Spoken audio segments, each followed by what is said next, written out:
Florida fans are really upset with me because a few days ago I released my way too early replacements for Billy Napier. I don't think he's going to survive this season. I believe this is the final year of the Billy Napier era down in Gainesville. And Florida fans keep coming at me saying that Billy Napier hasn't had a lot of talent. Now he has a good team. The reasoning for Florida not being bowl eligible last year had nothing to do with talent. You don't need to have the best team in America to not have 13 men on the field. There were games that Florida lost due to bad coaching. And that's the reasoning why I think Florida is not going to have a good season in 2024, because Billy Napier hasn't shown any promise his first couple of years at Florida.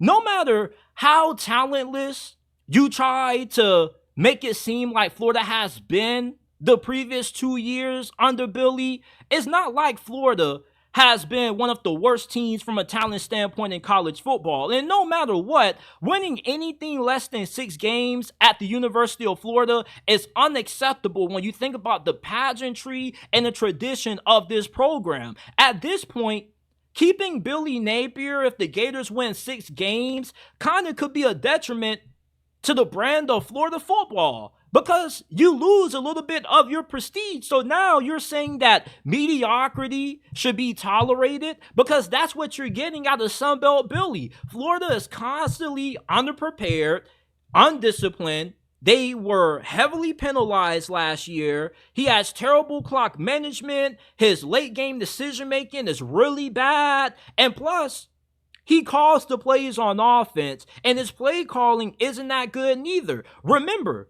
the people who tell you that Billy Napier was gifted with the Florida team that had no talent due to Dan Mullen's lackluster recruiting was the same guy who inherited Anthony Richardson. Tell me why Anthony Richardson played better in the NFL than what he did at Florida under Billy's play calling. Because everybody said that Anthony Richardson wasn't going to be that good in the NFL. He couldn't read defenses. He was inaccurate. All of a sudden, he goes to the Colts and he looked way better than what he ever did at Florida. Why? Because of the play calling. Billy Napier is the problem at Florida, not their lack of talent. There were plenty of coaches last year who did more with less. You mean to tell me that Billy Napier couldn't win 6 games at Florida, but Mike Elko could win more than 6 games at Duke? How is that possible? And Duke was not a more talented team than what Florida was. They were a more well-coached team than what Florida was. Kalen DeBoer, Florida had a more talented roster according to 24/7 Sports Team Talent Composite rankings than what Washington had. If Kalen DeBoer was coaching at Florida, do you think that they would be having an over-under win total of 4.5, 5.5? Absolutely not. Hell, even Dan Mullen, if he was still the head coach for Florida right now, they would be in a way better position than what they are. With how tough Florida's schedule is, week 1 against Miami, Texas A&M, Tennessee, Texas on the road. You're going to play Georgia and get smacked once again. The odds are just stacked against Billy Napier's favor, and I don't see him beating the odds. I really don't. I loved Billy Napier coming out of the University of Louisiana. And that's what you Florida fans seem to forget. When they first made this hire, I was a big fan of it. I've watched more Billy Napier than what the majority of you Florida fans have. You guys were not watching Billy Napier when he was winning the Sun Belt Conference with Levi Lewis at quarterback and Elijah Mitchell at running back. This is not the kind of coaching that I was expecting Florida to receive when they hired this dude. And it's never acceptable to win less than 6 games at a program with the tradition and the prestige of Florida. Billy Napier looks a lot more similar to Scott Frost than what people fail to realize. You know, Dan Mullen, as much flack as what he gets, there weren't too many years when Florida was ever doubted as much as what they are going into this year. Dan Mullen was an excellent X's and O's coach. He was a great strategist. Hell, there was one point when people were trying to say that Dan Mullen was a better X's and O's coach than Kirby Smart. You severely have downgraded that head coach with the hiring of Billy Napier. And I wasn't saying this at first, but the more I continue to watch Billy Napier's tenure at Florida go on, the less confidence I have in him. I lose more confidence in Billy Napier every day talking about him because there's not a lot to be confident about. You keep selling talent when talent hasn't been the complete reason why Florida has fallen flat on their faces. It's been due to having 13 men on the field, being often penalized, not being able to make proper adjustments, and continuing to call plays. He's not a good play caller. A lot of us thought that he was going to give up the play calling after how bad things looked. And he's still going to be calling the plays. I just don't have a lot of confidence in Billy Napier this year. And I see the writing on the wall. Talent's not the issue. If Mike Elko's winning 6 and more games at Duke, why can't Billy Napier do the same at Florida?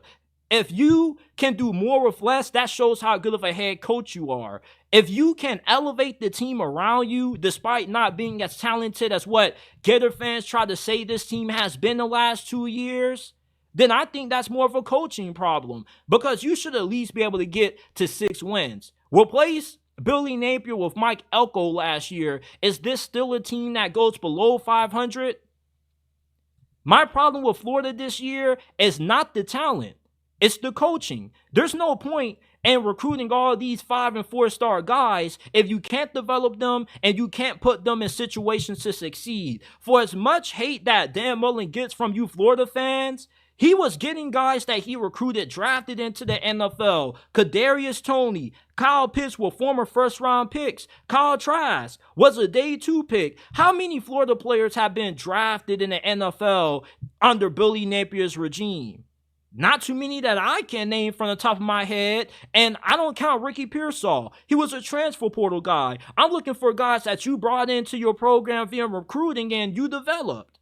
I mean, I guess you can consider Ricky Pearsall to be a Billy Napier product because he did develop him somewhat, but I mean, there's just not a lot of confidence that I have in Billy Napier to beat the odds this year and save his job.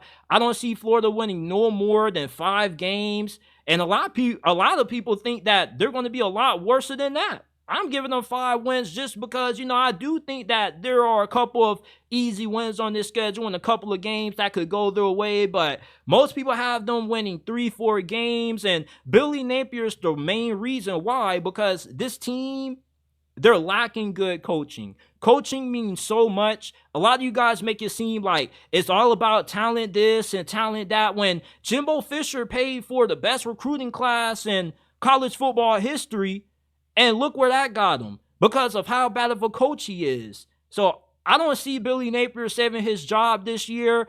One of my biggest predictions for this upcoming college football season is that Billy Napier is going to get fired. And I feel really strongly about it. I know that it seems really harsh and unethical to say that somebody's going to get fired. And trust me, it isn't easy for me to come on here and say that. But I just got to keep it real with y'all. I really don't see it with Sunbelt Billy down there in the swamp.